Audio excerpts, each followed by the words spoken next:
నేను 17కి 17 పక్కా గెలుస్తుందని నాకు కాన్ఫిడెంట్.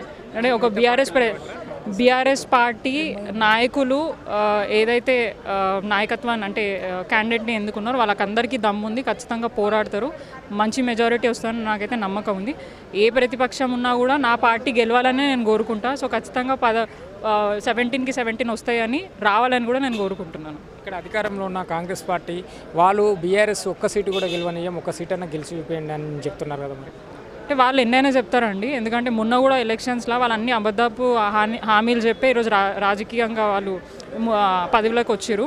ఇప్పుడు ఈ 3 నెలల్లో వాళ్ళు కాంగ్రెస్ పాలన ఎట్లుంటుందో తెలుసుకున్నారు. అంటే ఆల్రెడీ వాళ్ళకి తెలుసు, బట్ ప్రజలు వాళ్ళు చెప్పిన అబద్ధాలు విని మోసపోయి ఇప్పుడు ఇబ్బంది పడుతారు. ఇప్పుడు వాళ్ళే స్వయంగా మేము ప్రజల దగ్గరికి వెళ్తే అరే మాకు ఈ బాధ ఉందాం ఆ బాధ ఉందాం, 10 సంవత్సరాల కింద ఈ మీ టర్మ్లో మాకు ఎటువంటి సమస్యలే లేకుండా ఇబ్బందే లేకుండా అని చెప్తున్నారు. కానీ ఇప్పుడు ప్రతి ఒక్కటి మా దృష్టికి వస్తుంటే మేము కూడా చాలా బాధపడుతున్నాం. ఏ ప్రభుత్వం వచ్చినా కూడా ప్రజలను ఆదుకునే విధంగా ప్రజా సమస్యల మీద వాళ్ళు చర్చించి ఎటువంటి ఇబ్బందులు కాకుండా చూడాలి. కానీ ఇప్పుడు వచ్చిన ఈ 100 రోజుల్లోనే మనం ఎన్నో సమస్యలు ఫేస్ చేయాల్సి వస్తుంది. నేను కాదు ఇండివిజువల్గా అనేది, జనాలలో మనం పోయినప్పుడు వారు చెప్తున్నారు కరెంటు ప్రాబ్లం కానివ్వండి, లేదంటే వాటర్ ప్రాబ్లం కానివ్వండి, వాళ్ళు చెప్పిన 6 గ్యారెంటీలు ఫుల్ ఫ్లెజ్గా ఇంప్లిమెంట్ చేయకుండా ప్రజలను మోసం చేస్తూ ఏదో ఒకటి ముందేసుకొని, అంటే వాళ్ళు ఇచ్చిన స్కీమ్స్ గురించి మాట్లాడతలేరు. కేసీఆర్ గారిని విమర్శించడం, వాళ్ళ కుటుంబాన్ని పార్టీలను ఇట్లనే విమర్శించుకుంటూ టైంపాస్ చేస్తున్నారు. కానీ వాళ్ళు పెట్టిన స్కీమ్స్ మాత్రం ఎటువంటిది ఇంప్లిమెంట్ చేయలేదు. కేవలం ఇంప్లిమెంట్ చేసింది ఒకటే, ఆ ఫ్రీ బస్తో ఏదైనా మంచి అయిందా అని అంటే ఏది కాలేదు. ఆ ఫ్రీ బస్ తోటి ఫ్రీగా తిరుగుతున్నారు, బస్సులలో లేడీస్ కొట్టుకుంటున్నారు. అంటే ఎంత చండాలంగా అయిందనంటే అట్లాంటి పరిస్థితి తెలంగాణ రాష్ట్రానికి మన ఈయన సీఎం తీసుకొచ్చిండు రేవంత్ రెడ్డి గారు. ఆయనది ఒక పాట ఉంటుంది 3 జెండాల అని చెప్పేసి, దాంట్లో ఉంటుంది పూర్వ వైభవం కాంగ్రెస్ని తీసుకొస్తానని చెప్పేసి, అదే తీసుకొచ్చి ప్రజలను ఇబ్బంది పెడుతున్నాడు.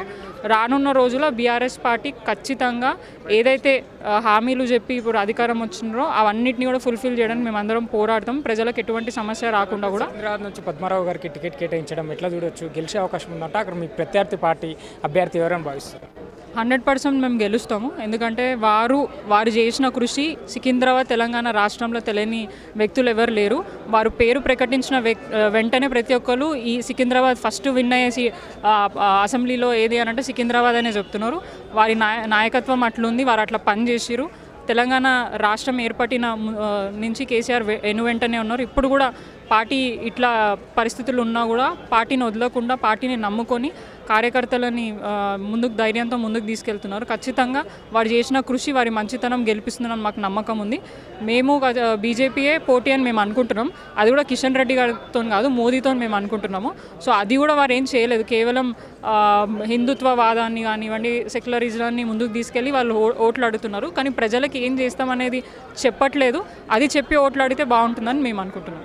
అయితే ఇప్పుడు 3వసారి కూడా కేంద్రంలో బీజేపీ అధికారంలోకి వచ్చే అవకాశం ఉందని భావిస్తున్నారు. ఇక్కడ కాంగ్రెస్ పార్టీని చూసుకుంటే రాష్ట్రాల వారీగా నిన్న తెలంగాణలో, మొన్న కర్ణాటకలో బలపడుతుంది కదా, కేంద్రంలో కూడా బలపడుతుందని అనుకోవచ్చు. మీ ప్రత్యర్థి పార్టీ ఎవరైనా భావిస్తారు తెలంగాణలో? తెలంగాణలో మేము అనుకునేది బీజేపీతోనే, కాంగ్రెస్తో ఏం లేదు. కాంగ్రెస్ అనేది వేస్టే. ప్రభుత్వంలో వాళ్ళు ఉంటే వాళ్ళు ఎట్లా వచ్చారో ఏంటిది అనేది అందరికీ తెలిసిన విషయాలే. అంటే ప్రజలు ఇప్పుడు హైదరాబాద్ నగరం మీరు చూసుకుంటే మొత్తం హైదరాబాద్ నగరంలో మొత్తం ఎమ్మెల్యేలు మేమే ఉన్నాం, మా పార్టీ సంబంధించిన నాయకులే ఉన్నారు. ఖచ్చితంగా ఇక్కడ కూడా హైదరాబాద్ నగరం నుంచి మేము ఏదైతే ఎంపీ టికెట్ మాకు పద్మారావు గారికి ఇచ్చారో వారే గెలుస్తారని గట్టి నమ్మకం మాకు కూడా ఉంది. మేము కృషి చేస్తాము. పోటీ ఎవరైనా కానివ్వండి, మనము ఒక సంకల్పం బలంతో ప్రజలకి మంచి చేయాలని ముందుకు పోతున్నాం.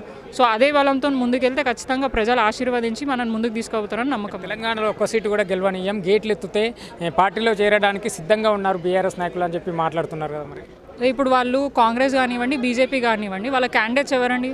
మోస్ట్లీ బీఆర్ఎస్ పార్టీ నుంచి పోయిన క్యాండిడేట్స్ని వాళ్ళు ఇప్పుడు చేర్చుకొని క్యాండిడేట్లా ప్రకటిస్తున్నారు. అంటే వాళ్ళకి క్యాండిడేట్స్ లేరా? ఇన్ని సంవత్సరాలు వాళ్ళ కార్యకర్తలు కానీ లీడర్ కానీ పనిచేస్తారు కదా, మరి వాళ్ళ నుంచే నాయకత్వాన్ని ఎన్నుకోవచ్చు కదా.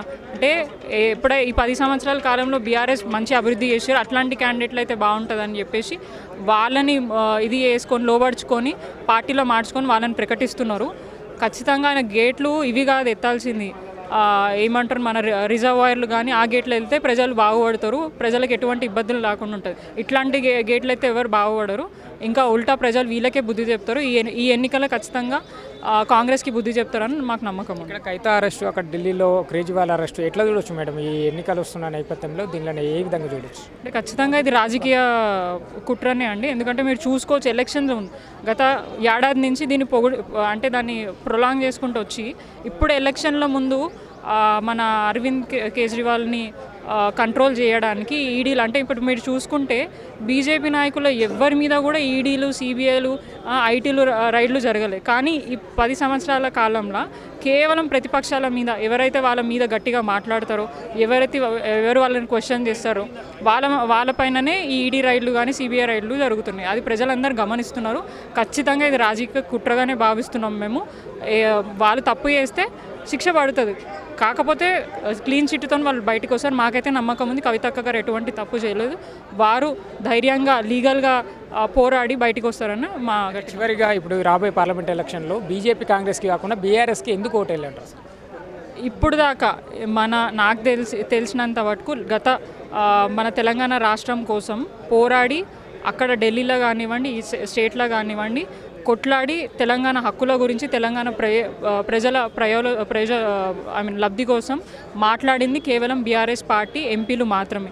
మీరు మొన్న చూసుకుంటే ఒక సర్వేలో కేవలం బీఆర్ఎస్ పార్టీ ఎంపీలే అత్యగా క్వశ్చన్ చేయడం జరిగింది. తెలంగాణ ప్రజలు అన్యాయానికి గురవుతున్నారు, వాళ్ళకి ఫండ్స్ కావాలి, సెంట్రల్ ఫండ్స్ ఏమి ఇవ్వట్లేదు అని చెప్పేసి హక్కుల గురించి కానివ్వండి, వాళ్ళ పోరాటాలు అంటే వాళ్ళ అభివృద్ధి గురించి కానివ్వండి పోరాడేది కేవలం బీఆర్ఎస్ పార్టీ నాయకులే. ఇప్పుడు ప్రతిపక్షంగా మేముండి ఖచ్చితంగా ప్రజల గొంతుకై వాళ్ళకున్న సమస్యలన్నీ కూడా మేము పోరాడతాం. ఇప్పుడు మీరు చూసుకోవచ్చు 10 సంవత్సరాల కాలంలో కేసీఆర్ గారి నాయకత్వంలో ఎంత అభివృద్ధి జరిగిందో. రేపు కూడా ఎంపీలుగా గెలిస్తే సెంట్రల్ ఫండ్స్ కానివ్వండి తెచ్చుకోవడానికి ఆస్కారం ఉంటుంది. మళ్ళీ ఇంకా కూడా అభివృద్ధి చేసుకోవడానికి మనకి అవకాశం ఉంటుంది. ఎందుకంటే సెంట్రల్ లెవెల్లో కాంగ్రెస్, బీజేపీ వాళ్ళు ఎప్పుడు కూడా ప్రజల గురించి కానీ వాళ్ళు మాట్లాడరు. కేవలం మాట్లాడే వ్యక్తులు ఎవరైనా ఉన్నారంటే అది బీఆర్ఎస్ పార్టీ ఎంపీలు మాత్రమే. సో అందుకనే వారిని గెలిపించుకుంటేనే ఖచ్చితంగా రేపు తెలంగాణ ప్రజలకి న్యాయం జరుగుతుందని చెప్పేసి మేము భావిస్తాం. జాతీయ పార్టీ రాష్ట్ర అధ్యక్షుడు ఆర్ఎస్ ప్రవీణ్ కుమార్ గారు బీఆర్ఎస్లో చేరడం ఎట్లా చూడవచ్చు? బీఆర్ఎస్ పార్టీకి ఈ అట్టడుగు వర్గాల నుంచి, బహుజనవాదం నుంచి వచ్చిన ఒక వ్యక్తిగా ఇంకింత బలం చేకూరుతుంది అనుకోవచ్చా, ఎట్లా అనుకోవచ్చా? ఇప్పుడు మీరే చెప్తున్నారు, గొప్ప వ్యక్తి ఆర్ఎస్ ప్రవీణ్ కుమార్ గారు, వారికి ఒక ఐడియాలజీ ఉంది, బహుజన నాయకత్వాన్ని ఎంకరేజ్ చేయాలని వాళ్ళు కూడా అనుకుంటున్నారు. సో కేసీఆర్ గారు కూడా అదే బహుజన నాయకులను కూడా ఎంకరేజ్ చేయాలి, వాళ్ళకు కూడా మంచి జరగాలని ఎప్పుడు నిరంతరం కృషి చేస్తారు. అట్లా దళిత బంధువులు పెట్టారు, ఎంతో మందిని వాళ్ళు ప్రోత్సహించి ముందుకు తీసుకెళ్ళారు. వాటిని అన్నిటినీ చూసి ఆర్ఎస్ ప్రవీణ్ కుమార్ గారు కేసీఆర్ గారికి మద్దతు తెలిపి పార్టీలోకి రావడం జరిగింది. వాళ్ళు రావడం చాలా సంతోషం. ఖచ్చితంగా వారందరి నాయకత్వంలో మా యువత అంతా కూడా మంచిగా పనిచేసి పార్టీని బలోపేతం చేయడానికి కృషి చేస్తాం.